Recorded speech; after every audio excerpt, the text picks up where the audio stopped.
Hey there, Catherine Cassidy here, popping in, and you may notice that it's not Ustyled anymore on the website. It is catherinecassidy.co.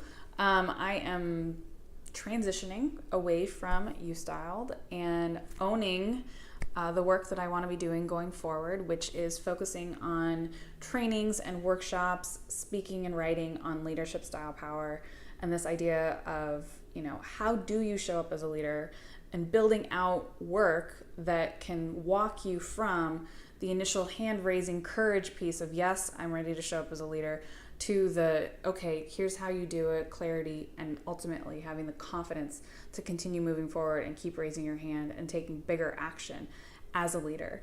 I wanted to share a little bit about how I got to here, because I feel like there's a lot of stuff out there in this day and age that makes it seem like, everyone's got it figured out and it's all easy and gravy and, everything's shiny and pretty. And that's just not it's all the stuff that happens to get to the shiny and pretty that really makes that people don't talk about. But that's also the reason why you're able to create more success and opportunities in your life. So I wanted to be a little bit more transparent than I maybe am sometimes, because I do like to project being perfect. I'm pretty much a recovering perfectionist, but I think a lot of people are. Because the other piece of it is I know there's certain things that I've done in my life and people are like, oh my God, where did this come from? How did you make this decision all of a sudden? And it's like, well, I've actually been thinking about it for 6 months or a year or 2 years. When I started when I left BCBG and started Ustyled, I had been going for 4-hour long hikes on the weekends in Griffith Park in LA, really thinking, okay, what are my next steps? Because I knew that I loved the job and the work, but I didn't love the environment, and I didn't feel like I was fulfilled with the work that I was doing. And I'm like, what am I doing next? Am I starting a business? Am I looking for another job? And then when I did put in my notice and I did start the business, people were like, where did that come from? Because I did it so quickly. Once I had complete clarity after all of this process of processing and thinking through and just really, digging into what is it that I wanted.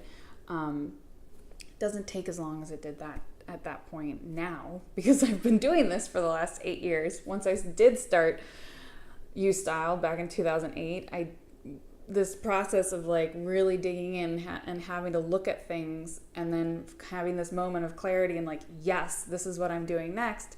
It happens a lot more quickly. So this iteration of it actually started after the election and really started gaining traction December, January. I made an announcement in May about how I was shifting some things. And it was just 3 weeks ago that I was like, this is what I'm doing. I'm making a new website. It's focused on leadership style power.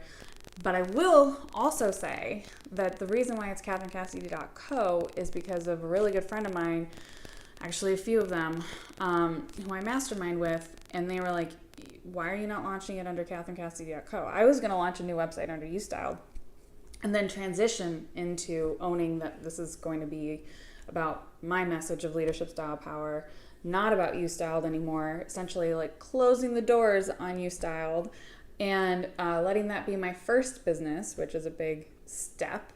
And, just walking my talk and owning that this is my message, and this is cultivated from over 8 years of working with hundreds of women, helping them, again, go from the courage all the way to the confidence piece in showing up as a leader. But how I got to here, how I got to this point, started with right after the election questioning, what is the point of what I'm doing? But even prior to that, I was challenged to, how do I scale the business? Because Boutique Box had kind of hit a critical mass of how many clients we could handle, how much we could grow, how many clients, especially with my balancing it with the other passions, which the leadership style power conversation was becoming a bigger part of what I wanted to be spending time on, but it wasn't bringing in money. The Boutique Box and our one-on-one clients were what were bringing in the money. So it was this sort of conundrum of okay, this is where I want to be, but this is where I have to be. And then with the election, it was okay, I think for a lot of women, it was really a slap in the face of what have we been working towards then for so long? And not so much that we needed a woman to win. It just was the whole dynamic of everything. And the conversation, the rhetoric was just so nasty.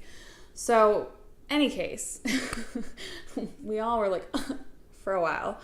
And that's where my idea for the Leadership Style Power podcast came to be back in December, and wanting to interview women who were, leaders, like women that you could really identify with, not necessarily the celebrity women in leadership, but your VP of finance at a Fortune 100 company. She's maybe not known by a bunch of other women, in the magazines, but she is well known and respected in her company. I want to hear about those stories. How did you rise up as a leader? And when I was talking with a friend of mine who tends to be more realistic when I can be very idealistic, she's like, well, Catherine, you need to do this, this, and this if you're going to do that. And I just broke down because I was like, I can't, I can't, oh my God.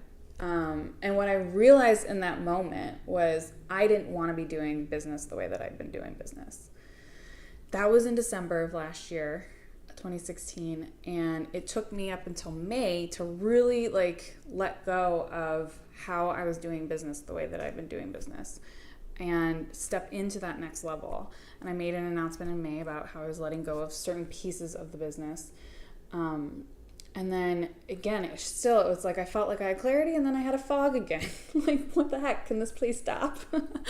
And going again, just having to dig in, okay, I know, I'm totally fine to get a job. My biggest thing is I want to make a big impact. I want to make sure I can help the most people. I'm providing the most value.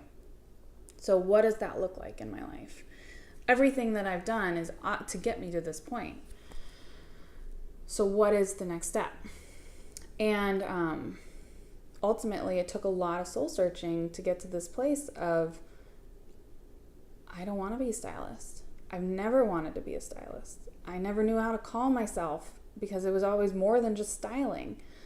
And there was always a piece of me that's like, I have a degree in business from USC. I'm really good at understanding people and knowing who they are and helping them access that piece. So how do I do this in a way that I can take that talent and take these 8 years plus years of working with women? And that's where the Leadership Style Power container came from back in January.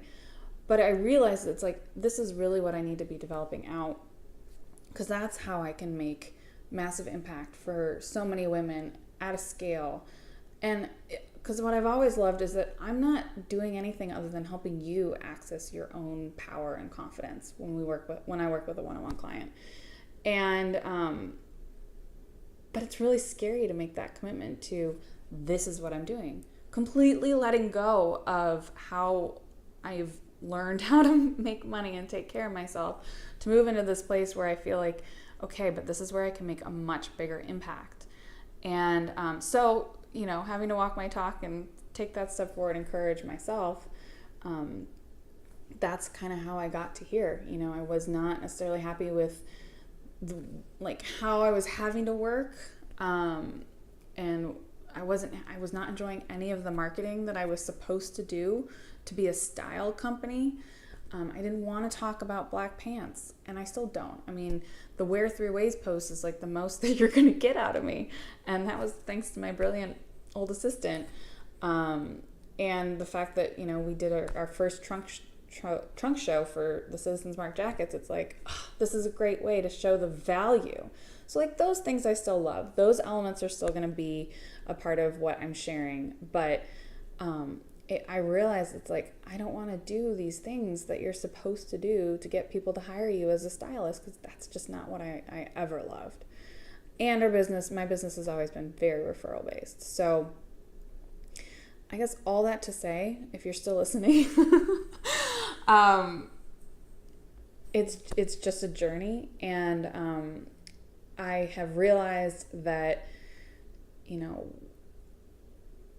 what matters most to me is that I can help the most people. And I've seen how people connect to my story when I talk about my personal evolution of style and growth, and getting to work with women when I have done some of the leadership style power roundtables and conversations. Like, there's a lot here, and I want to make it an empowering and inspiring and actionable experience, and a different way to look at leadership and how you show up as a leader. And so I'm really excited about it. I will say that if you know any companies or organizations that are looking to address the topic of how you show up as a leader in a way that is empowering and not that, typical dress for success approach, it really is a deep dive. We have different ways. I have different ways that we can support you. And it's going to be a fascinating transition, and your support is always greatly appreciated. And I look forward to sharing more about leadership style power with you. Again, thank you for being a part of this journey with me, and I will see you again soon. Bye.